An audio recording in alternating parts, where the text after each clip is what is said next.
am Arion, this is Bookzealots, and this is the final chapter question video for the Scarlet Letter banned book read-along.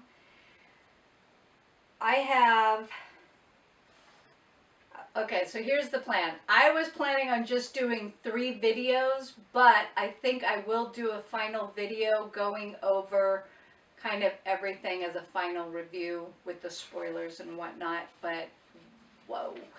Okay, so this is the 3rd week of June. Yes, I had to look at a calendar. And this is for the Scarlet Letter chapters, the chapters 17 through 24. So here are the questions. I have them written down. Did it seem like Pearl was holding her mother in bondage of sin by not going to her until Hester put her Scarlet Letter back on? So I've heard that or read some of the other questionnaires, because that's how I get some of my ideas, and it was worded that she didn't recognize her mother. She recognized her mother. But why didn't she go to her mother when she had the A removed? Is it that partly Hester's fault because she embellished it and made it so much a part of her persona? Why is Reverend Dimsdale afraid of Pearl? What are your thoughts about Reverend Dimsdale being concerned about people recognizing his facial features in Pearl?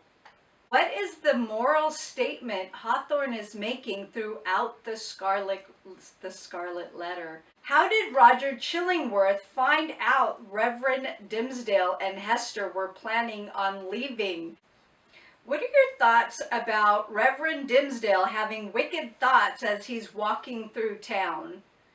Did he seem vain that he was happy the ship would not be leaving until after he gave the electoral sermon? Was Hester blaming society for her wearing the Scarlet Letter?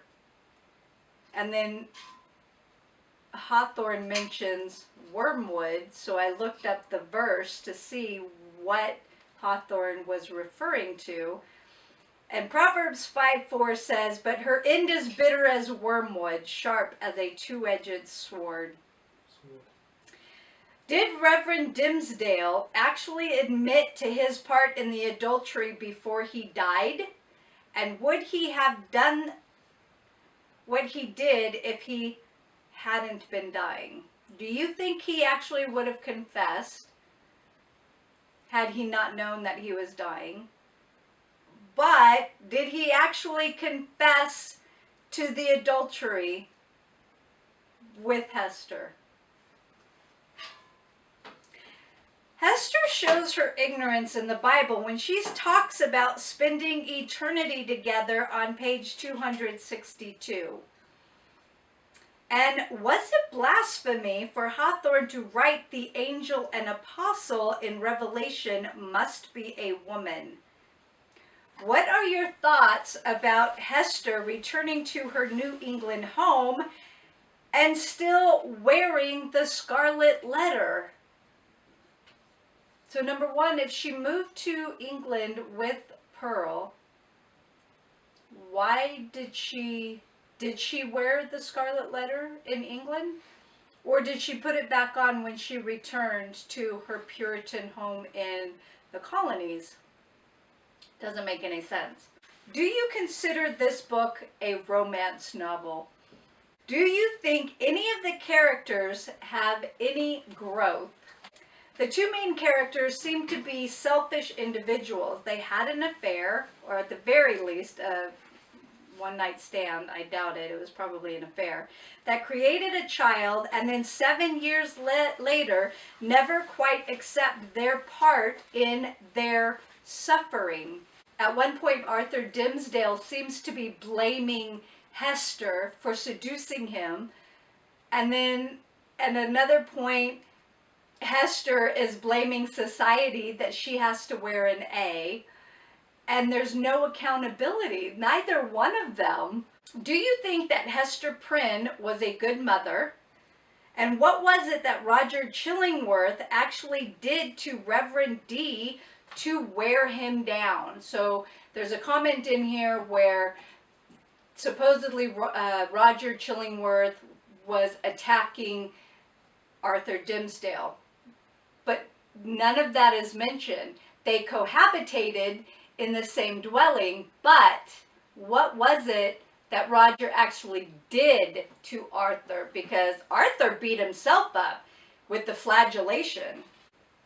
In the beginning, there are women gathered together gossiping about Hester and what should be done as her punishment. One even calls for her death.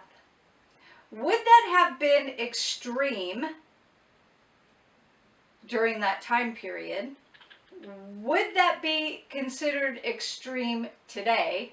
Because we are looking at this through a different lens. We're looking at this through a modern lens.